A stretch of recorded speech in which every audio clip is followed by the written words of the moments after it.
지금 우리는 이 베드로전서를 아주 천천히 음미하면서 상고해 나가고 있습니다.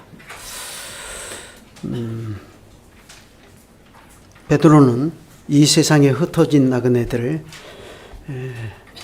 위로하고 이 교회를 하나님의 말씀으로 가르쳐서 세우려는 목적을 가지고 지금 이 베드로전서를 기록하고 있습니다. 그런데 보면 베드로는 이걸 가르칠 목적으로 처음부터 강조하는 것이 있습니다. 그것은 바로 우리가 누구냐 하는 것입니다. 우리는 하나님의 은혜로 거듭난 사람들이다 하는 것입니다. 그래서 베드로가 이 거듭남의 도리, 이 중생의 문제를 얼마나 중요하게 생각하는가 하는 것은 당장 베드로전서 1장의 구조만 놓고 보더라도 잘 알 수 있습니다. 베드로는 1장 1절로 2절에서 간단한 인사말을 전한 다음에 곧바로 3절에서 이렇게 말합니다. 우리 주 예수 그리스도의 아버지 하나님을 찬송하리로다.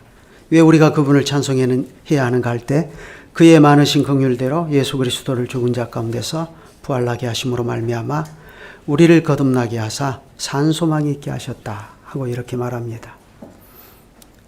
베드로에 따르면 우리의 거듭남의 근거는 그리스도의 부활입니다. 예수 그리스도의 부활이 참된 믿음으로 예수 그리스도를 믿는 우리를 그리스도의 부활 생명으로 이끕니다. 그러므로 이 생명은 우리를 위하여 죽으시고 부활하신 예수 그리스도께 연합되어 있는 생명이죠.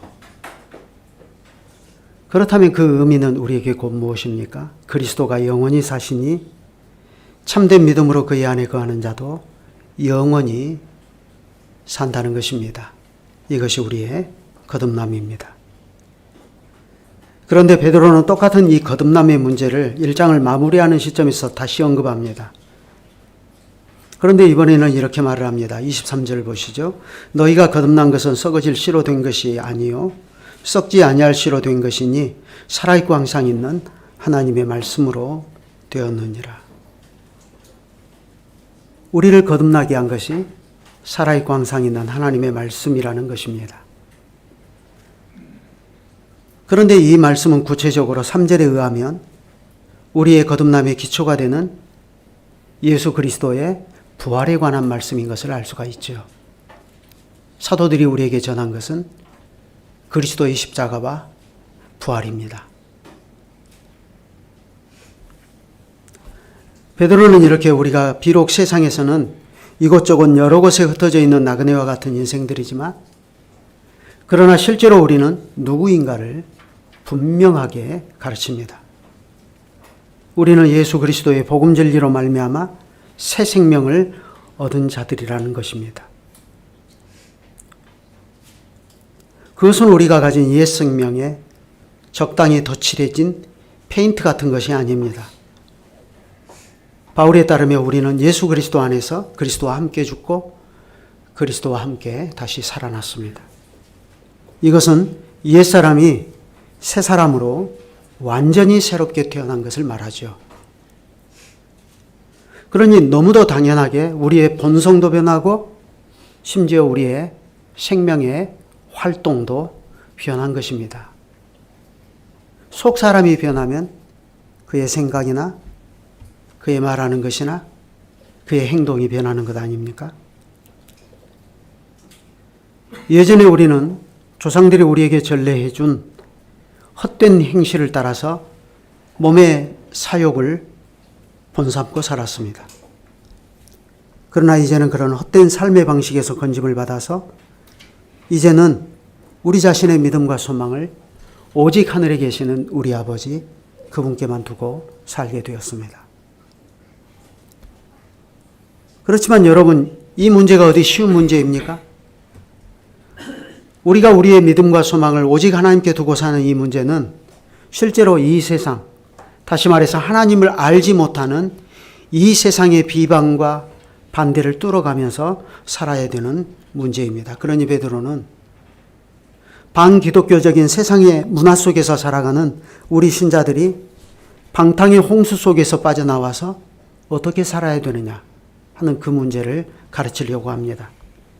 베드로가 하나님의 말씀을 인용하여서 내가 거룩하니 너희도 거룩하라 하고 가르치는 것도 같은 맥락입니다. 하나님께서는 우리를 우리 조상들의 전례해 준 그 망령된 행실을 따라 살아가던 데서 우리를 구속해 내셨기 때문에 우리가 이제 더 이상 그렇게 살면 안 된다는 것입니다. 오히려 우리는 우리 자신의 믿음과 소망을 오직 하나님께만 두고 살아야 함을 강조합니다. 21절에 그랬죠. 너희는 그를 죽은 자 가운데 살리시고 영광을 주신 하나님을 그리스도로 말미암아 믿는 자니 너희 믿음과 소망이 하나님께 있게 하셨느니라. 여러분, 과연 우리가 우리 자신의 믿음과 소망을 이렇게 하나님께 두고 살아가고 있습니까? 그런데 바로 이 지점에서 베드로가 22절부터 계속해서 가르치는 것을 보면 베드로는 그리스도 안에서 거듭난 이 신자들인 우리들의 정체성 문제를 무엇과 연결시켜서 가르치는 것을 볼 수가 있느냐 하면 우리의 본성에까지 깊이 뿌리 박혀 있는 근본적인 죄의 문제와 관련해서 가르치는 것을 볼 수가 있습니다. 그걸 아주 직접적으로 말하는 것이 2장 1절 아닙니까? 그러므로 모든 악독과 기만과 외식과 시기와 모든 비방하는 말을 버리라 했습니다. 그런데 2장 1절은 그러므로라는 이 말로 시작하지 않습니까? 이 접속사는 그 앞에서 하는 말을 받는 것이죠. 구체적으로 22절부터 25절까지입니다. 21절까지가 우리가 그리스도 안에서 거듭난 신자로서 이전 그리스도를 알지 못할 때 붙였던 세상에 대해서 우리는 어떤 태도를 가지고 살아야 될 것이냐 하는 것을 다루었다면 22절부터는 교회 안의 문제로 시선을 돌립니다. 결론적으로 말하면 피차 뜨겁게 사랑함으로 교회를 함께 이루고 나갈 것을 요구하는 것입니다. 그 점은 2장 4절부터 이어지는 사도의 권면을 보면 더욱 분명하게 알 수가 있습니다. 거기 한번 읽어보실까요? 4절부터 사람에게는 버림바가 되었으나 하나님께는 택하심을 입은 보배로운 산돌이신 예수께 나아가 너희도 산돌같이 신령한 집으로 세워지고 예수 그리스도로 말미암아 하나님이 기쁘게 받으실 신령한 제사를 드릴 거룩한 제사장이 될지니라. 자, 그런데 이 문제는 하나님께서 우리를 왕같은 제사장으로 삼으신 근본적인 뜻을 온 세상에 펼치고 나가는 문제까지 이어지는 것을 볼 수가 있습니다. 9절과 10절에서 그 말을 하고 있지 않습니까? 거기 한번 읽어보시죠. 그러나 너희는 택하신 족속이요 왕같은 제사장들이요 거룩한 나라요 그의 소유된 백성이니 이는 너희를 어두운 데서 불러내어 그의 기이한 빛에 들어가게 하신 이의 아름다운 덕을 선포하게 하려 하심이라. 너희가 전에는 백성이 아니더니 이제는 하나님의 백성이요 전에는 긍휼을 얻지 못하였더니 이제는 긍휼을 얻은 자니라. 그러니까 교회가 형제들끼리 서로 사랑함으로 교회를 이루고 나가는 문제는 교회적인 사명을 감당하고 나가는 문제로 이어진다는 것을 우리가 이런 데서 알 수가 있습니다. 그래 우리가 지금 베드로 사도가 전하는 이러한 교훈을 전체적인 맥락에서 볼 때 우리는 여기서 베드로가 무엇을 말하고 싶어 하는지를 알 수 있습니다. 그것은 두 가지죠. 첫째, 그것은 세상을 향해 우리가 어떤 태도를 견지해야 되는가. 둘째, 교회를 향해서는 우리가 어떤 태도를 가지고 살아야 되는가. 우리는 소극적으로 그저 세상을 따르지 않고 세상은 다 쓸모없는 것이라고 생각하고 우리의 믿음과 소망을 하늘에 두고 살아가는 그것만이 능사가 아니라는 것입니다. 우리는 이 세상을 두 발로 딛고 살아가면서 그저 그냥 고개를 들어서 하늘의 번향만 바라보고 살아가면 그게 믿음 좋은 것처럼 보이는데 사실은 그렇지 않다는 것입니다.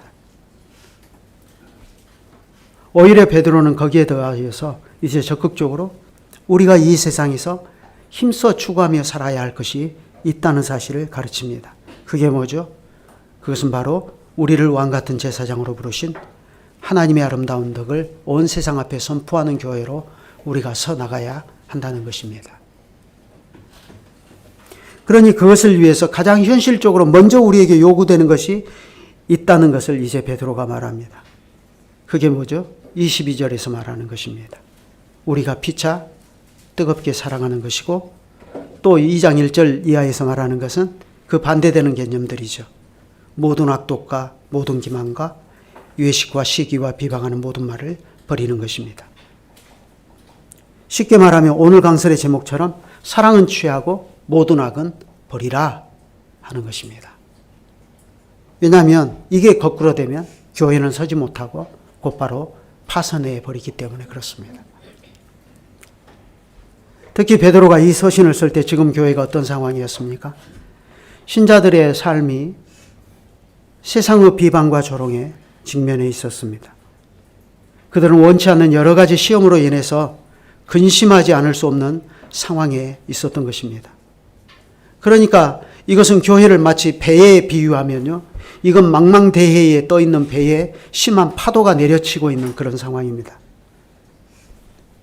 그런 상황에서 지금 베드로 시대의 교회는 겨우겨우 그 심한 파도를 견뎌내면서 지금 전진해 나가고 있는 것입니다.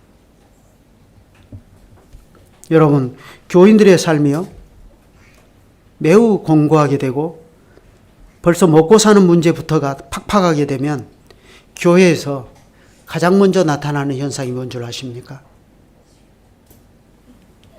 그것은 교인들의 삶이 굉장히 예민해집니다. 그래서 작은 것에 서로 상처받고 형제들 사이에서 사랑이 식어집니다. 물론 처음에는 시험이 올 때 기쁘게 받고 견디는 모습도 보이죠. 그러나 그것도 잠시뿐이고 그 시험이 장시간에 걸친 싸움이 되면 어떻게 되죠? 그럴 때 가장 염려가 되는 것은 형제들 사이에 사랑이 식어져서 교회가 와해되는 것입니다. 같은 문제를 고민하는 것이 히브리서이지 않습니까? 거기에 보면 당장 이렇게 말해요. 히브리서 10장 22절부터 한번 찾아서 보겠습니다. 베드로전서 앞에 야고보서가 있고 그 앞에 히브리서가 있죠. 10장 22절부터 보면 이렇게 말하는 것을 볼 수가 있습니다.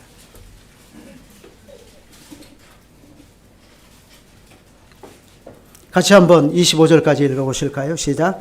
우리가 마음에 뿌림을 받아 악한 양심으로부터 벗어나고 몸은 맑은 물로 씻음을 받았으니 참 마음과 온전한 믿음으로 하나님께 나아가자. 또 약속하신 이는 미쁘시니 우리가 믿는 도리의 소망을 움직이지 말고 굳게 잡고 서로 돌아보아 사랑과 선행을 격려하며 모이기를 피하는 어떤 사람들의 습관과 같이 하지 말고 오직 권하여 그 날이 가까움을 볼수록 더욱 그리하자. 여기서 보는 것처럼 히브리서 독자들도 교회에 불어닥친 기나긴 박해라는 풍랑을 더는 견디지를 못하고 교회 안에 어떤 일이 발생했죠? 모임을 피하려고 하는 일들이 발생했습니다. 베드로의 독자들이라고 다르지 않습니다. 그들은 여러 가지 시험을 인하여 근심하지 않을 수 없는 현실에서 밖으로는 그들의 믿음이 세상에 파손되어 버릴 위험의 소지를 안고 있었고, 또 교회 안으로는 형제들끼리 사랑이 식어져서 교회가 와해되어 버리는 그러한 잠재적인 위험을 안고 있었습니다. 그래서 베드로는 말합니다. 여러분이 진리를 순종함으로 여러분의 영혼을 깨끗하게 하여 거짓이 없이 형제를 사랑하기에 이르렀으니 마음으로 뜨겁게 서로 사랑하십시오. 베드로는 우리가 그리스도의 진리를 순종함으로 우리는 이로써 우리의 영혼을 깨끗하게 하였다고 합니다. 그래 그 결과 보시는 것처럼 거짓이 없이 형제를 사랑하기에 이르렀다는 겁니다. 그러면 이 말을 뒤집어 놓고 보면 무슨 뜻이 되죠? 우리가 예수 그리스도를 순종하기 이전에는 진정한 의미에서 형제 사랑은 남의 일이었다는 뜻입니다. 설령 그런 상태에서도 사랑을 말하고 사랑을 실천한다고 해도 그것은 거짓 사랑에 불과합니다. 실제로 이 거짓 사랑은 베드로 자신이 너무나 잘 알고 있는 것 아닙니까? 베드로는 한때 죽기를 각오하고 주님을 따르겠다고 고백했습니다. 적어도 그 순간에는 그게 베드로의 진심이지 않았습니까? 그러나 그것은 그리스도의 진리를 순종하지 않는 상태의 고백이었습니다. 잘 아시는 대로 베드로는 십자가를 위해서 거부하면서 그 고백을 하지 않았습니까? 그래서 예수님은 베드로야, 오늘 밤 닭이 2번 울기 전에 네가 3번 나를 부인하리라 하셨습니다. 실제로 그렇게 되지 않았습니까? 주님에 대한 베드로의 사랑 고백은 그 정체가 거짓됨이 금방 드러나고 말았습니다. 사도 바울도 유명한 고린도전서 13장에서 이 거짓된 형제 사랑의 정체를 드러내버리지 않습니까? 내가 사람의 방언과 천사의 말을 할지라도 사랑이 없으면 소리나는 구리와 울리는 꽹과리가 되고, 내가 예언하는 능력이 있어 모든 비밀과 모든 지식을 알고 또 산을 옮길 만한 모든 믿음이 있을지라도 사랑이 없으면 내가 아무것도 아니요, 내가 내게 있는 모든 것으로 구제하고 내 몸을 불사르게 내어줄지라도 사랑이 없으면 내게 아무 유익이 없느니라. 사도 바울은 심지어 자기 자신을 빗대서 지금 이 말을 합니다.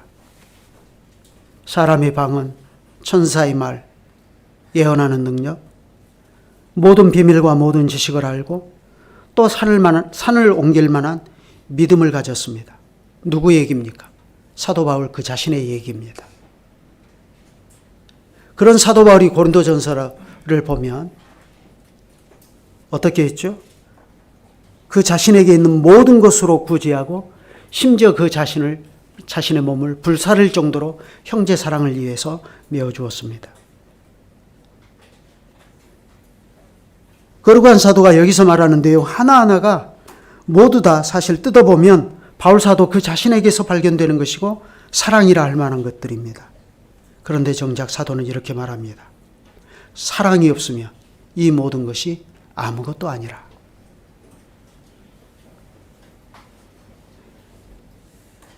그러면 사도가 여기서 사랑은 무엇입니까?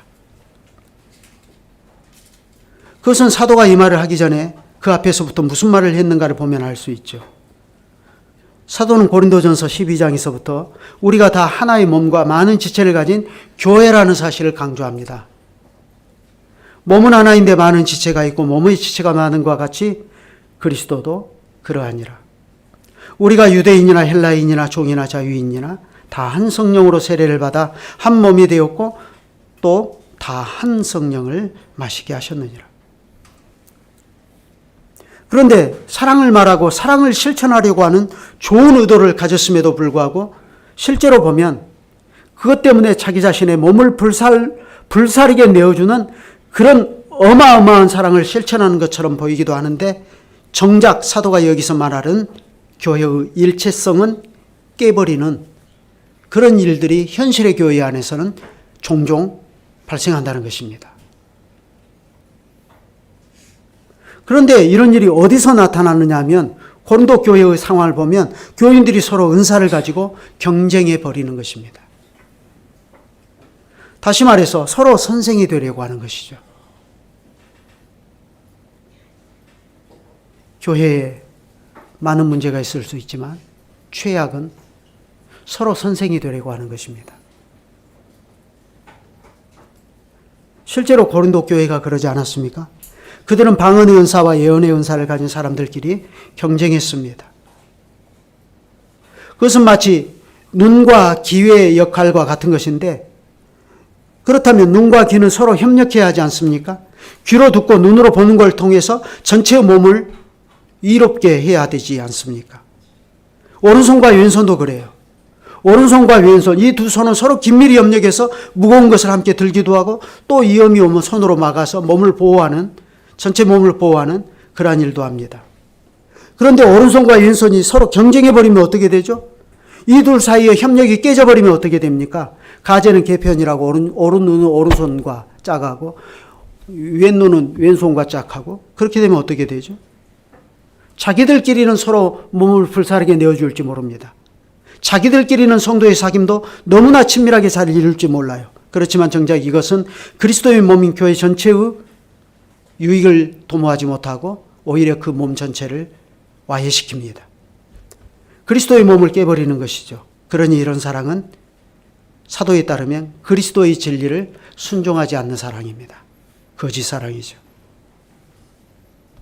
그런데 반면에 참된 사랑은 오래 참고 온유하며 시기하지 아니하며 자랑하지 않는다 했습니다. 교만하지 않는다 했어요. 서로를 향해서 무례히 행치 않는다 했습니다. 특히 이런 사랑은 자기의 유익을 구하지 않는다 했습니다. 자기의 유익을 구하지 않는다. 이거 명심해야 됩니다. 왜 그렇죠? 이런 사랑은 자기를 희생해서라도 몸 전체의 유익을 구하기 때문에 그렇습니다. 그러니 이런 사랑은 다른 지체들을 향해서 함부로 성내지 않습니다. 다른 지체들이나 몸 전체를 향해서 악한 것을 생각할 수도 없는 것입니다. 더 나아가 이런 사랑은 교회를 이세벨의 교훈으로 이끄는 거짓 교리나 혹은 교회를 와해시킬 위험이 있는 불의한 것을 결코 용납하지 않습니다. 왜 그렇습니까? 이런 사랑은 진리와 함께 기뻐하기 때문에 그렇습니다. 진리, 그리스도의 진리, 곧 그리스도 자체이지 않습니까? 그러니 이런 사랑은 그리스도께서 우리에 대해서 오래 참으시는 것처럼 모든 것을 참으며 모든 것을 믿으며 모든 것을 바라며 모든 것을 견디며 나간다고 했습니다. 그런데 이렇게 하는 이유는 오직 하나입니다. 그리스도의 몸인 교회 전체의 유익을 위해서입니다. 그런데 그것이 아니라 빌립보 교회의 어떤 사람들처럼 자기들끼리는 서로 긴밀하게 교제도 하고 협력도 잘하고 사랑도 실천하는데, 그러나 바울이 가택 연금되어 있는 그 틈을 타서 바울의 매임에 괴로움을 더하게 할 목적으로 더 열심히 전도를 하는 그런 사람들도 있어요. 물론 사도 바울은 그리스도를 아는 대인배입니다. 저처럼 소인배가 아니고 대인배인 것 같아요. 그래서 그들이 비록 순수하지 못하게 다툼으로 그리스도를 전파할지라도, 그러나 거칠어로 하나 참으로 하나 무슨 방도라든지 전파되는 것은 그리스도니 이로써 나는 기뻐하고 또한 기뻐하리라 하고 바울이 그렇게 말하죠. 우리도 이렇게 말할 수 있어야 합니다. 그게 신자입니다. 그렇다고 해서요, 그러면 바울이 그냥 이 문제를 그래 이렇게 하나 저렇게 하나 무슨 방도라든지 전파되는 것은 그리스도시니까 나는 괜찮다 하고 그냥 넘어가 버렸습니까? 그 뒤에 말을 보면 언중유골이라고 뼈가 있어요. 곧바로 이 말을 해놓고 그 뒤에 무슨 말을 하죠? 오직 여러분은 그리스도의 복음에 합당하게 생활하십시오 합니다.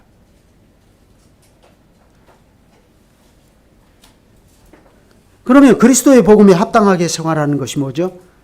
여러분이 한 마음으로 서서 한 뜻으로 복음의 신앙을 위하여 협력하는 것과 무슨 일에든지 대적하는 자들 때문에 두려워하지 않는 것입니다. 이렇게 말합니다. 오늘 우리 교회에 말씀의 사역자도 있고 목사 후보생도 있고 또 두 분의 장로님과 집사님들도 계십니다. 목사와 장로와 집사, 이 세 직분이 주님의 교회에서 항존직입니다. 항상 있어야 할 직분. 그런데 이 세 직분이 긴밀히 협력해서 그리스도의 몸인 교회를 봉사하고 세워나갑니다. 그런데 이 세 직분이 서로 누가 높냐, 누구의 은사가 더 크냐 하는 문제로 서로 경쟁해버리면 어떻게 되죠? 당연히 그리스도의 몸은 큰 위해를 받습니다.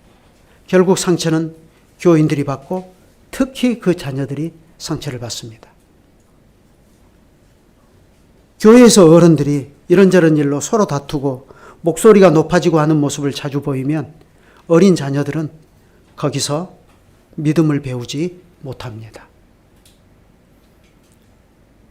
믿음은 하나님을 경외하는 것이고 그것은 그리스도의 진리를 순종하는 문제이며 사도 바울이 말한 것처럼 그리스도의 복음에 합당하게 생활하는 문제입니다. 그런데 자녀는 가정에서 부모의 등을 배우고 따라가면서 믿음을 배운다고 하지 않습니까? 교회의 자녀들은 자기 부모님이 교회에서 어떤 태도를 보이는가를 보면서 믿음을 배웁니다. 어떻게 큰 사랑으로 서로 사랑하면서 교회를 세워나가는가. 그걸 보면서 자녀들은 자기 부모에게서 믿음을 배우는 것입니다. 그런데 그것을 부모 세대가 보여주지 못하면 가장 먼저 죽는 것은 자녀들입니다. 안타까운 일이지만 그런 일이 실제로 교회 분열을 심하게 겪는 교회들 가운데서 너무나 흔하게 나타나는 일이지 않습니까?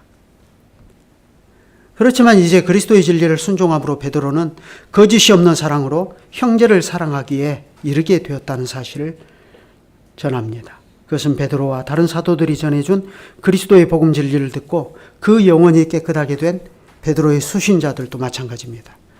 베드로는 바로 그 점을 가르쳐요.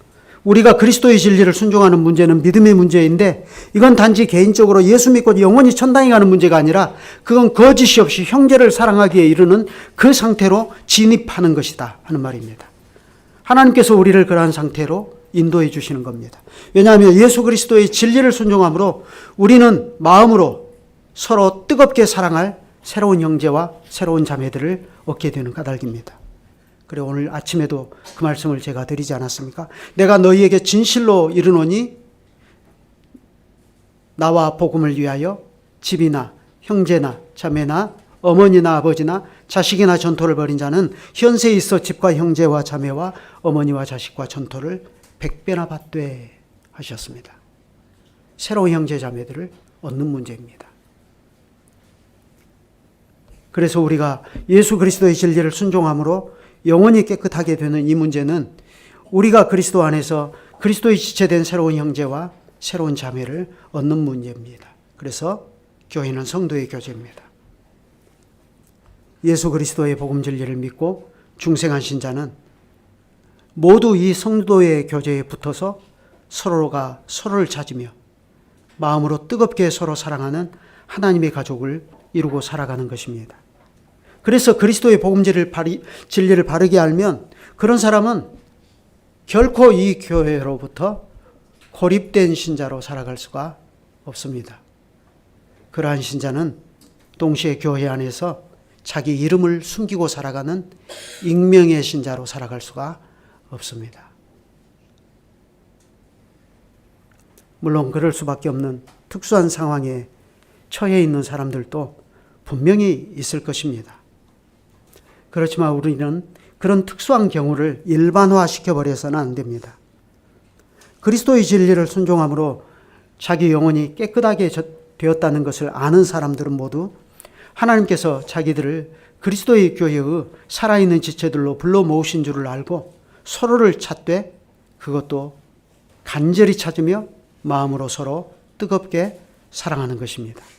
그런데 여기에 마음으로 서로 뜨겁게 사랑하십시오 했는데 여러분 이것은 예수님께서 겟세마네 동산에서 기도하실 때 사용되었던 단어를 베드로가 특징적으로 여기에 가져다 썼다는 것을 아셔야 됩니다.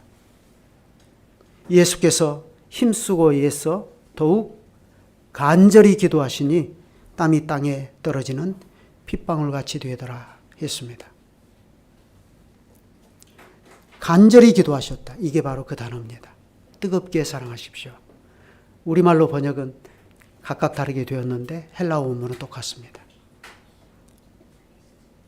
그러면 왜 예수님께서는 이렇게 뜨겁게 간절히 기도하셨죠? 그분이 우리를 사랑하셔서 십자가를 지시기 위한 싸움을 지금 예수님은 그렇게 하시는 겁니다. 예수님이 먼저 우리를 이렇게 뜨겁게 사랑하셨어요. 간절히 사랑하셨습니다. 그러니 이러한 그리스도의 진리를 순종한다면서 이러한 그리스도의 사랑을 따라 살아가지 않을 수가 없습니다. 우리가 예수 그리스도를 믿는 일은 곧 그리스도의 진리를 순종하는 문제인 까닭에 그렇지 않습니까? 그러니 그것은 요한 사도가 전하는 예수님의 교훈을 통해서도 분명히 확인할 수가 있어요. 내 계명은 곧 내가 너희를 사랑한 것 같이 너희도 서로 사랑하는 것이니라. 내가 너희를 사랑한 것 같이 너희도 서로 사랑하는 것이니라.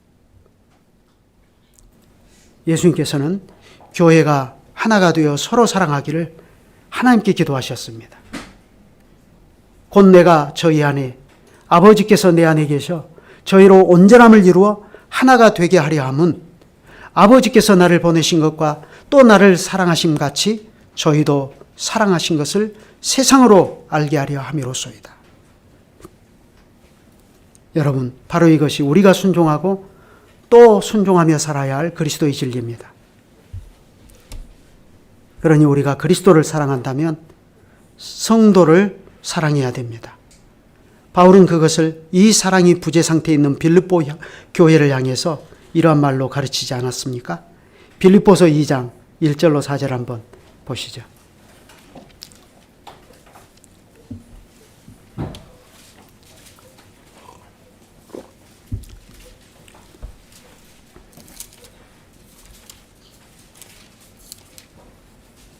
빌립보서 2장 1절로 4절 같이 읽겠습니다.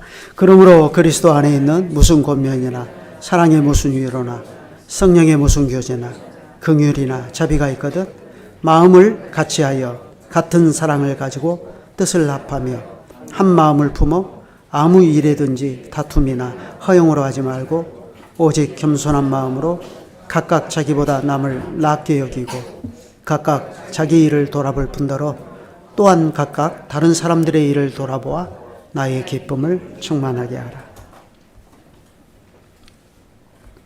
사도가 여기서 나의 기쁨을 충만하게 하십시오 했는데, 이 목회자가 하는 말입니다.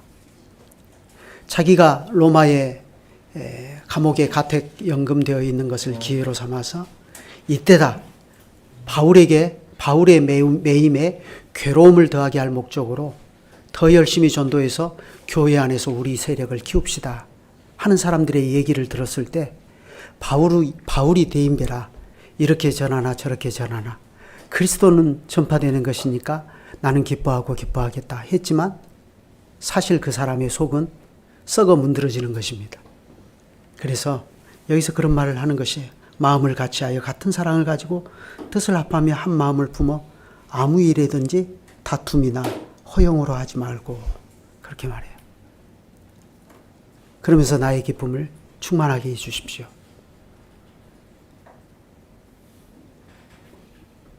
바울은 사도이면서 과연 우리가 본받아야 할 목회자라는 것을 우리가 이런 데서 알 수 있습니다.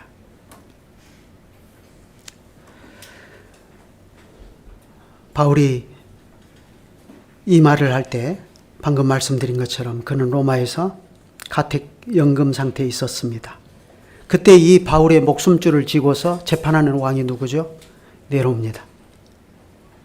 네로의 재판에 의해서 자기는 이 감옥에서 나가게 될지 아니면 여기서 그대로 나오지 못하고 순교하게 될지 알 수 없는 상태입니다. 그래서 바울은 그 상태를 빌립보서 1장 23절에서 어떻게 표현했습니까? 내가 지금 삶과 죽음 사이에 끼었다 하고 그렇게 말합니다. 그런 공고한 상태에서 바울이 이런 말을 했다면 이것은 죽음을 눈앞에 둔 노 사도의 유언과도 같은 말입니다. 여러분, 베드로 사도도 같은 심정으로 말합니다. 여러분이 그리스도의 진리를 순종함으로 여러분의 영혼을 깨끗하게 하여 거짓이 없이 형제를 사랑하기에 이르렀으니 마음으로 뜨겁게 서로 사랑하십시오. 그런데 베드로의 교훈을 자세히 보면 이건 해도 되고 안 해도 되는 선택의 문제가 아니라는 것을 알 수 있습니다. 이것은 우리에게 필연적으로 우리가 갚아야 할 부채, 빚과 같은 것입니다. 23절부터 25절이 그 답을 제시하지 않습니까? 여러분이 거듭난 것은 썩어질 씨로 된 것이 아니요 썩지 아니할 씨로 된 것이니 살아있고 항상 있는 하나님의 말씀으로 되었습니다. 그러므로 모든 육체는 풀과 같고 그 모든 영광은 풀의 꽃과 같으니 풀은 마르고 꽃은 떨어지되 오직 주의 말씀은 세세토록 있도다 하였으니 여러분에게 전한 이 복음이 곧 이 말씀입니다. 우리의 거듭남이 이렇게 살아있고 항상 있는 하나님의 말씀으로 되었다는 것을 특별히 강조하는 이유가 뭐죠? 그것은 우리의 거듭남이 변동될 수 없는 확실한 진리다 하는 것입니다. 왜 변동될 수 없는 확실한 진리죠? 하나님은 말씀하시면 이루시는 분이시니까요. 말씀하시면 이루었다 하지 않았습니까? 그것은 우리의 중생도 마찬가지입니다. 하나님께서 우리에게 결코 변동될 수 없는 이 세상에서 가장 확실한 그리스도의 진리를 전파하시고 믿게 하시고 순종하게 하셔서 우리를 이 그리스도 안에서 거듭나게 하셨습니다. 그러니 이것은 결코 이 세상의 철학이나 다른 어떤 종교 이론과 같은 그런 변동되고 썩어질 시로 된 것이 아닙니다. 이것은 살아있고 항상 있는 하나님의 말씀으로 된 것입니다. 그러니 이것이 얼마나 확실한 것입니까? 하나님께서 빛이 있으라 하심에 빛이 있었습니다. 하나님께서 만물을 명하심에 만물이 존재하게 되었고 지금도 그 자리를 지킵니다. 해는 지금도 그 신방에서 나오는 신랑과 같이 하나님께서 부르심에 명하여 보내신 일에 그대로 순종하고 있습니다. 하나님의 말씀이 살아있고 항상 있는 말씀이라는 것은 그런 뜻입니다. 그런데 바로 그런 살아있고 항상 있는 말씀으로 우리가 거듭났다면 우리의 거듭남은 어떤 것입니까? 우리의 거듭남이 이와 같이 확실한 것이고 결코 변동될 수 없는 것이라면 우리가 형제를 사랑하는 것이 우리가 그리스도로부터 받은 새 생명의 확실한 열매라는 것입니다. 반대로 우리가 모든 악독과 모든 기만과 위외식과 시기와 모든 비방하는 말을 버리고 갓난 아기들 같이 순전하고 신령한 젖을 언제나 사모하면서 우리의 구원에 이르도록 늘 자라가는 것, 그것 또한 우리의 거듭남을 확신케 하는 중요한 열매라는 것입니다. 오늘은 여기까지 하고 계속 이어서 또 말씀드리겠습니다. 기도드리시죠.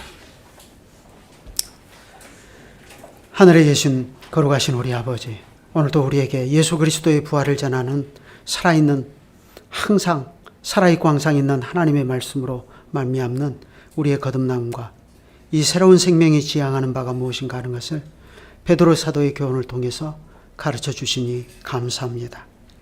사랑은 취하고 모든 악은 버리라 하셨습니다. 예수 그리스도의 진리를 따라서 이루어지는 형제 사랑은 그리스도의 몸인 교회를 유익하게 세워나가는 것이고 모든 악은 그것이 심지어 자기 몸을 불사르게 내어주는 사랑의 형태를 띠고 있을지라도 그것은 주님의 교회를 허무는 것임을 너무나 잘 압니다.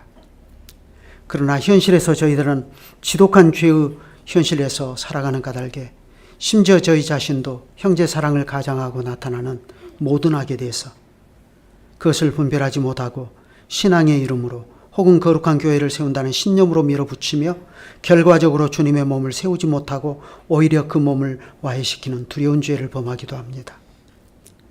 그러한 어둠의 일들을 오직 그리스도의 진리만이 밝히 드러내서 그 죄의 덫에 우리가 휘말려 들어가지 않게 합니다.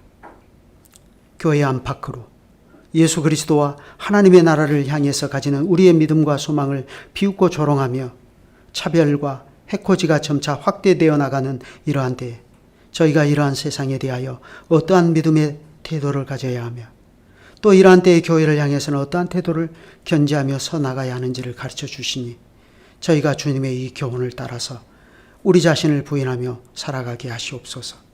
주 예수 그리스도의 이름으로 기도드립니다. 아멘.